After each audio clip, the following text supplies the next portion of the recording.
السلام علیکم ورحمۃ اللہ وبرکاتہ۔ محترم بھائی نے پوسٹ بھیجی ہے فرشتوں سے حفاظت۔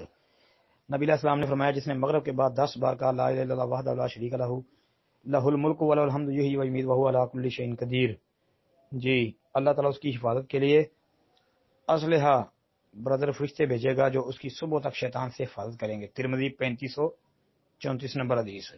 کہتے ہیں کہ یہ حدیث صحیح ہے، یہ درست ہے جی۔ السلام علیکم ورحمۃ اللہ۔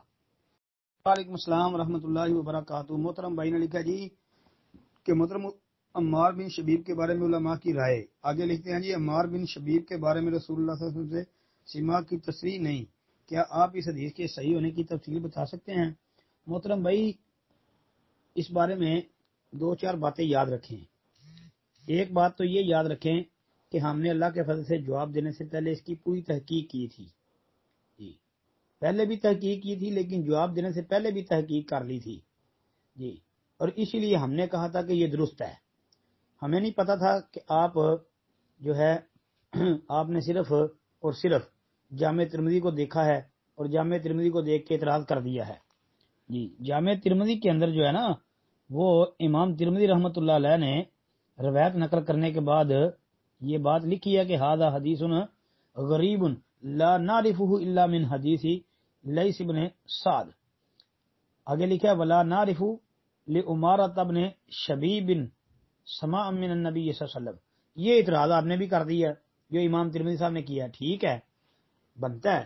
اہل علم نے کہا ہے کہ عمار بن شبیب کا نبی علیہ السلام سے سماع وہ نہیں ہے، اس پر اعتراض ہے، بالکل بات صحیح ہے، لیکن دیکھیں ہم نے اس کو کہا تھا درست ہے۔ دوسرا ہم نے یہ نہیں اپنی وائس میں کہا کہ عمار بن شبیب کا نبی علیہ السلام سے سماع ہے۔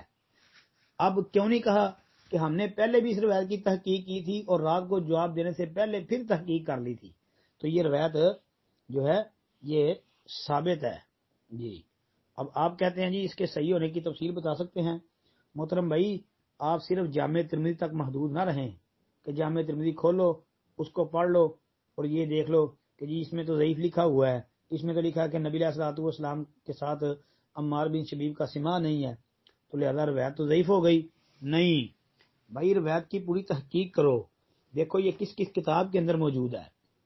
اب میں آپ کو بتاتا ہوں، یہ روایت جامع ترمذی کے علاوہ یہ امام ترمذی کی السنن الکبریٰ کے اندر جو ہے 10,338 نمبر پر بھی موجود ہے، اسی طرح 10,339 نمبر پر بھی موجود ہے، اور امام نسائی رحمۃ اللہ علیہ کی یہ کتاب یہ جو ہے عمل الیوم واللیلہ اس کے اندر ایک نسخے میں 577 نمبر ہے، ایک نسخے میں 578 نمبر ہے، اس پر بھی موجود ہے۔ پھر حافظ ابن حجر اسقلانی رحمۃ اللہ علیہ نے نتائج الافکار کے اندر جلد 3 صفحہ نمبر 17 پر بھی اس روایت پر جو ہے وہ بات کی ہے، اور حافظ ابن حجر رحمۃ اللہ علیہ نے نتائج الافکار کی کتاب کے اندر لکھا ہے حدیث حسن، اس کو حسن کہا ہے۔ پھر اور شیخ البانی رحمۃ اللہ علیہ نے بھی اس کو جو ہے حسن قرار دیا ہے۔ اب آپ کے ذہن میں یہ بات آئے گی کہ جی یہ روایت کس طرح انہوں نے حسن کہہ دیا، تو محترم پیارے بھائی آپ اس کی پوری چھان بین کریں، اس کی تحقیق کریں تو یاد رکھیں یہ روایت کی 2 سندیں ہیں، 2 سندیں امام نسائی رحمۃ اللہ علیہ نے عمل الیوم واللیلہ کے اندر بھی اور السنن الکبریٰ کے اندر بھی اس کی 2 سندیں ذکر کی ہیں جی۔ عمل الیوم واللیلہ کے اندر 2 سندیں ذکر کی ہیں۔ ایک سند تو یہی ہے کہ یہ جو عمار جو ہیں وہ نبی علیہ السلام سے بیان کر رہے ہیں۔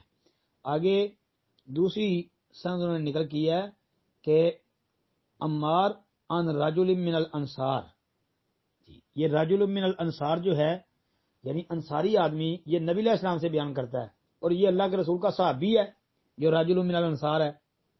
انصاری آدمی نبی علیہ السلام کا صحابی وہ اللہ کے نبی سے بیان کر رہا ہے، تو لہذا یہ شبہ ختم ہو گیا کہ یہ عمار کا نبی علیہ السلام سے سماع نہیں، تو بھائی اب تو عمار جو ہے وہ ڈائریکٹ نبی علیہ السلام سے بیان نہیں کر رہا کہ کہ جس کے اوپر آپ مرسل ہونے کا حکم لگا سکیں.